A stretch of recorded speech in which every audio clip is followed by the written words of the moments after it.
Join me today as we take a look at part 2 of my Painting Punic series. Part 2 will show you how I paint my Libyan heavy infantry. These miniatures are absolutely full of detail, so if you haven't checked them out, I'd really recommend checking out my review video on these epic models. Let me know below which of the sprues you'd like to see painted next, and again, a huge thank you goes out to the fantastic team at Warlord Games for sending me out these samples.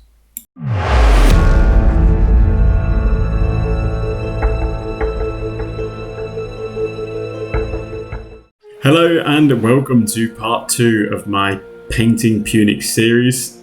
Last week we looked at the Iberian Scutari. This week we're going to be checking out the Libyan heavy infantry. And before we looked at the Iberian Scutari, we actually checked out what you'd be getting in the Hannibal box starter. So if you haven't checked out either of those videos, there's a link at the end screen and in the video description.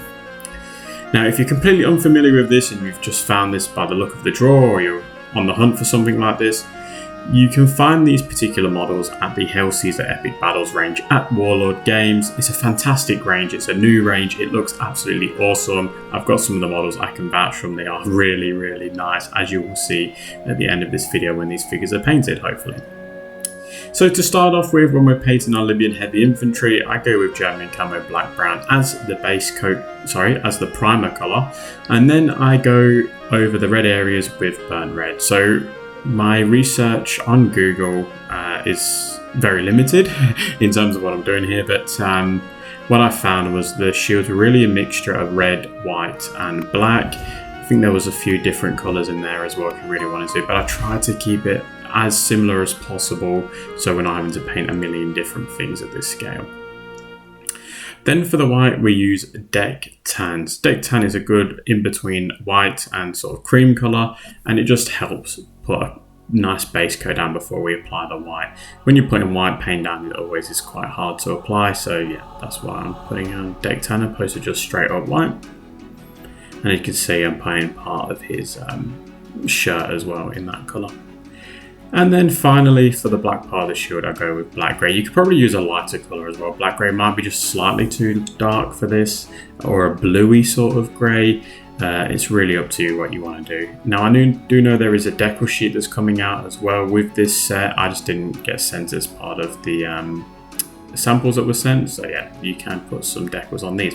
And then for the bronze I use brass. I know it's confusing as anything, but brass actually works a lot better for this scale opposed to bronze. Now, some people have been asking me what actual size these are, and they're around the 12mm mark, so they're not going to look great against 15mm figures, unfortunately, for those that have that collection. So yeah, you're really going to be wanting to grab these because they are 12mm. 12mm is fantastic for the fact that you can obviously have a lot more figures on the table and it's going to look a lot more epic, but there's a lot more to paint, obviously, a lot smaller parts as well.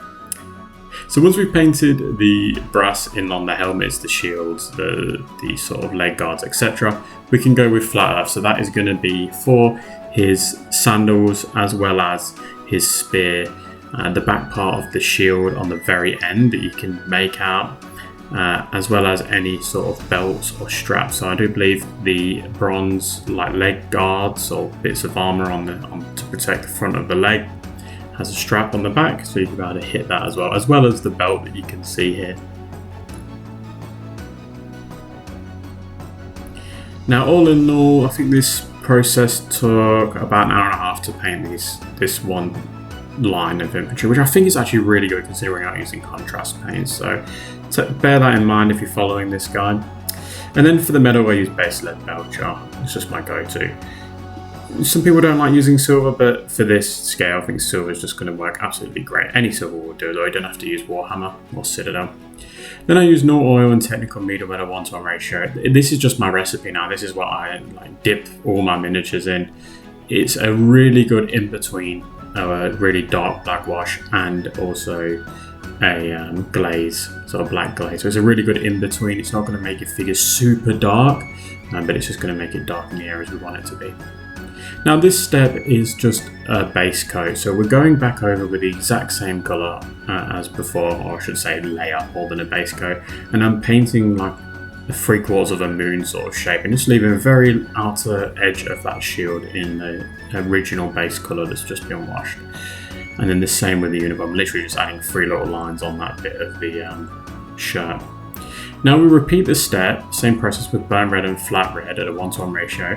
Now you could probably just skip this if you really want to and just go to flat red, but you really want to focus with these miniatures, you want to focus on areas that this eye is going to be drawn to. So the shield is obviously going to be one of the biggest things, so spend the biggest amount of time with these shields and the weapons and the helmets. Everything else you can just rush through. And then finally I use flat red, and you can see that I'm just building it up and just making those moon shapes on this shield even smaller every time. And then literally with this shirt, it's like the world's smallest little line here and there. This is a size 0 brush that I'm using from start to finish, and I've also got a series on my brush I use if you want to check that out. Now for the white, we're doing the exact same thing. So I'm using deck tan, so I'm using that sort of off-white creamy sort of colour, and I'm painting that moon shape in on that shield again, and then the lines on the shirt that is exposed, and then I'm going to hit it with white, grey or white, whatever you want to do, and I'm going to be painting that moon shape again, but making that moon just a little bit smaller, and then we are good. You can see that it's just really starting to pop now. That white is really starting to pop through, even with the deck tan. I mean, it was looking white already, but this white's just really taking it to the next level. And same as the red, literally just 3 little lines and you are done.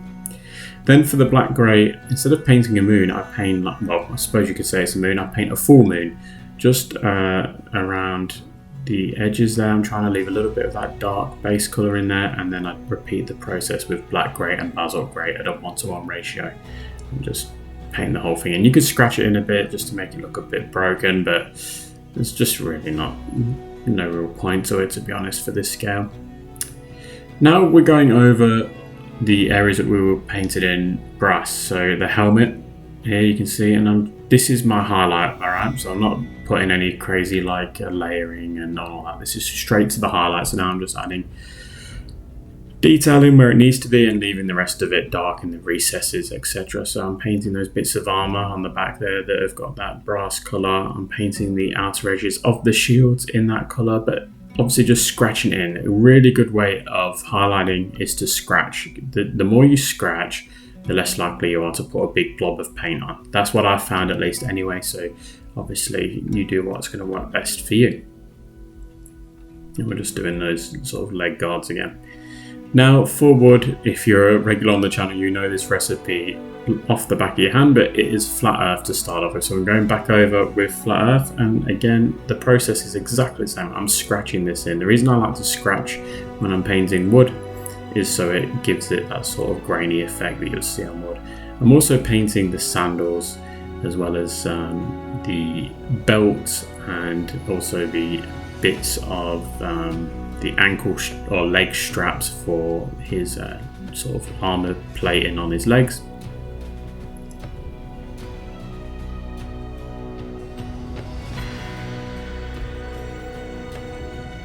Then I go with flat earth and orange brown at a 1:1 ratio. So if you have a really good strategy with painting these, which I didn't in the first video, I must admit, if I was to say, right, these guys are going to be the front rank, and then the next one I'm going to paint is the back rank, or the rear rank, whatever you want to call it, I'm going to paint the front. That's going to be my focus. The back is going to be really rushed, and I can probably miss a lot of these additional steps. So do take that into consideration when you're painting this, because they are going to be hidden. You're only going to see the very far left and the very far right model when you glue the rear rank in. And then to finally finish off just the wood, not the sandals and not the belt, I use orange brown. Now I'm going over the model with silver. So that's base lead belcher from Warhammer. And you can see I'm also capturing, so we did the armor before, now we're capturing the tip of the spears, and then we repeat the exact same process but with a brighter silver. So it's up to you what you want to use, really. I like my Warhammer silvers, but you can use any brighter silver, it really doesn't matter. So then we can use that layer iron breaker just to really make this pop, which is my brighter silver, and I'm just adding in the details on the spear now.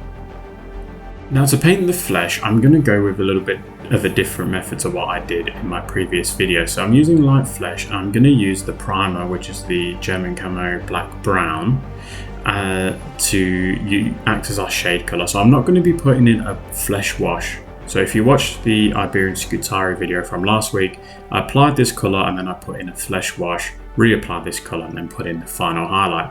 We're going to skip the wash. We're literally going to be painting in just this this light flesh, and then we're going to go on to the next highlight colour. So for the face, for example, I'm painting just the nose, I'm painting the cheeks and perhaps a little lip. That is all. I'm also going to paint the little toes and obviously the arm that's exposed. But I'm using that shade colour to give us the shade, so where the eye sockets would be, where the division between the nose and cheeks would be. So now I use light flesh and highlight flesh at a 1:1 ratio, and I'm literally, with this size scale model, I'm literally just adding in a dot on each cheek, a very small dot on the nose. That is all. I'm going to flip it around, work on the arm, so add in a little bit here on the arm, a little bit there. You can see with the back of the legs, I'm just adding in just a little blob on each one, just to give it a bit of definition and make them stand out just that little bit more. And then there we go. So that is it. That was actually really quick. So like I said, I think this was about an hour and a half, give or take, obviously excluding drying times for the wash. So that's really quick. I think you're going to be struggling to sort of get those times even with contrast paints. My good friend Stu at Miniature Realms is an absolute wizard with contrast paint, so if you haven't checked that out, I really recommend going over and checking out his channel. He's got some fantastic stuff on these already. I don't know how he does it, but he just smashes these out. But I hope you've enjoyed this video. Let me know below if you found it useful. If you're like me and you don't really use contrast paints and you're going to be more on the sort of paint Vallejo sort of side of things, then yeah, that'll be really sweet to know. Don't forget that I've got an affiliate link as well, which is in the video description as well as the comment section, which is just going to really go back to the channel, and it would be of much use if you do want to purchase anything through Warlord Games, just to follow that link. Huge thank you goes out again to Warlord Games for sending me these samples, as well as my patrons. As always, you guys are absolute legends, and obviously my YouTube channel members too. So if you want to join their ranks, you can join for as little as $1 a month, and you will get some paint lists and a few other cool features, like having your name featured on the chart. But other than that, guys, I'm going to leave it here, and I will catch you at the next one.